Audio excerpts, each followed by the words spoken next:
दोस्तों अगर आप न्यूज से अपडेट रहते हैं तो आपको पता होगा कि फास्टैग पर 31 तारीख से एक नया नियम लागू होने जा रहा है। NHAI की तरफ से ये अनाउंसमेंट किया गया। ऐसे में आपको ये जरूर जान लेना चाहिए कि ये नया नियम आखिर क्या है। सड़क परिवहन मंत्रालय की तरफ से जो ये नया आदेश जारी किया गया, इसके मुताबिक आपको अपनी फास्टैग की KYC करवानी है, वरना फिर आपको पेनल्टी देनी पड़ेगी, आप पर जुर्माना लगेगा और आपके फास्टैग में जो बैलेंस अवेलेबल है वो भी बेकार हो जाएगा। तो आइए देखते हैं, समझते हैं कि आखिर ये नया नियम क्यों है, सरकार ये नियम क्यों लागू कर रही है और इसमें आपको KYC कैसे करवानी है। Complete A to Z information कांच की तरह क्लियरली बताऊंगा, समझाऊंगा, सो वीडियो को ध्यान से पूरा देखिएगा। दरअसल NHAI का कहना है कि बिना KYC वाले फास्टैग 31 जनवरी के बाद बंद हो जाएंगे। या तो बैंक इन्हें डीएक्टिवेट कर देंगे या फिर इन्हें ब्लैक लिस्ट कर देंगे। NHAI यानी कि national highway authority of India की तरफ से इस संबंध में एक नोटिफिकेशन जारी किया गया। अगर आपके पास कार है, कोई भी 4 व्हीलर है, तो आपको पता होगा टोल प्लाजा पर टोल टैक्स चुकाने के लिए आजकल फास्टैग का इस्तेमाल किया जाता है, सिंपल। तो उसी फास्टैग पर अब सरकार एक नया नियम लागू करने जा रही है, नई नीति लागू करने जा रही है। बेसिकली इस नीति का नाम है एक वाहन एक FASTag, one vehicle one FASTag. जैसे one nation one ration card वगैरह सरकार वन नेशन वन इलेक्शन इस तरह की जो पहल कर रही है ना, उसी के तहत ये एक वाहन एक फास्टैग अभियान शुरू किया गया। अच्छा, NHAI ने इसलिए ये कदम उठाया ताकि टोल प्लाजा पर वेटिंग टाइम को और कम किया जा सके, आपको टोल प्लाजा पर गाड़ी को ज्यादा देर खड़ी नहीं रखना पड़े। अच्छा, इसके अलावा फास्टैग से संबंधित कई सारे ऐसे मामले भी सामने आ रहे हैं जिसमें टोल प्लाजा वालों ने सरकार से ये शिकायत की है कि कई लोग अपनी अलग अलग गाड़ियों पर एक ही फास्टैग इस्तेमाल कर रहे हैं। समझ रहे हो, मतलब आपके पास 2 गाड़ियां 3 गाड़ियां, आपने फास्टैग अकाउंट एक ही ले रखा है, तो इससे भी कुछ टेक्निकल प्रॉब्लम्स आ रही है। इसके अलावा कुछ लोग ऐसा भी करते हैं कि एक ही गाड़ी पर 2 अलग अलग फास्टैग चिपका रखे हैं, तो उससे भी टेक्निकल प्रॉब्लम आती है। इन्हीं सब समस्याओं के समाधान के लिए अब सरकार ने आदेश जारी किया है कि एक गाड़ी पर एक ही फास्टैग रहेगा, वन व्हीकल वन फास्टैग। आपके पास 2 गाड़ियां हैं तो आपको 2 फास्टैग अकाउंट लेने पड़ेंगे, दोनों की KYC कंप्लीट करनी पड़ेगी। वैसे तो आजकल आप बैंक या ऑनलाइन प्लेटफॉर्म से फास्टैग खरीद सकते हैं, जैसे axis bank, ICICI, HDFC, SBI वगैरह। ज्यादातर बैंक फास्टैग की सुविधा देते हैं और ऑनलाइन प्लेटफॉर्म जैसे पेटीएम, अमेजोन, गूगल पे वगैरह पर भी आप ऑनलाइन फास्टैग अकाउंट क्रिएट कर सकते हैं, फास्टैग खरीद सकते हैं। तो अभी सरकार ने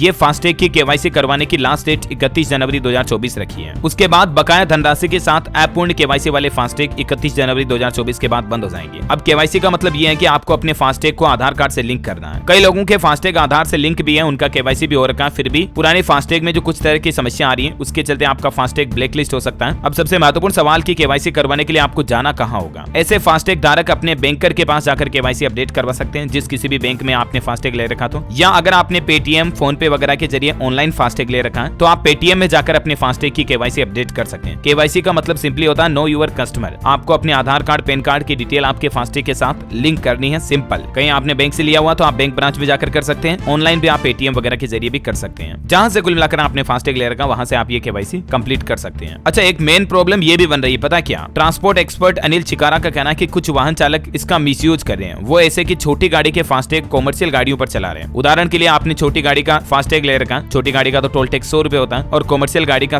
टोल टैक्स 500 रुपए होता है। अब फास्टैग में छोटी गाड़ी का नंबर दर्ज है, ऐसे में कार्ड रीडर कॉमर्शियल गाड़ी को छोटी गाड़ी में रीड करेगा और आपके टोल टैक्स पर 100 रुपए ही कटेंगे। इस तरह से वाहन चालक सरकार की राजस्व का आय का नुकसान कर रहे हैं और इसीलिए अब एक गाड़ी पर एक ही फास्टैग मिलेगा। अगर आपकी कॉमर्शियल गाड़ी है, ट्रक है, बड़ा व्हीकल है तो उस पर उसी का फास्टैग लगेगा। अगर आपकी कार है, 4 व्हीलर है, पैसेंजर व्हीकल है तो उस पर उसी का फास्टैग चलेगा। समझ गए हो? ये कंपलसरी नियम 31 जनवरी 2024 के बाद लागू होने जा रहा। तो उम्मीद है फास्टैग को लेकर ये महत्वपूर्ण जानकारी आपको मिल गई होगी। देश में अभी टोटल 694 से भी ज्यादा टोल टैक्स है, सबसे ज्यादा टोल प्लाजा मध्य प्रदेश में है। ये फास्टैग सिस्टम कैसे काम करता है इसके बारे में कुछ बेसिक प्रोसेस भी आप देख सकते हैं, क्या टेक्नोलॉजी यूज की जाती है सरकार के द्वारा फास्टैग से पैसे काटने के लिए। और भी भविष्य में इसी तरह की इन्फॉर्मेटिव जानकारियां, सरकार के नए नियम, बड़े बदलाव, न्यू रूल्स एंड रेगुलेशंस देखते रहने के लिए आप हमारे चैनल DLS न्यूज के साथ जुड़े रहेगा। चैनल को सब्सक्राइब करके बेल आइकन दबा देना, इस वीडियो को लाइक और शेयर जरूर करना। जय हिंद, जय भारत, वंदे मातरम।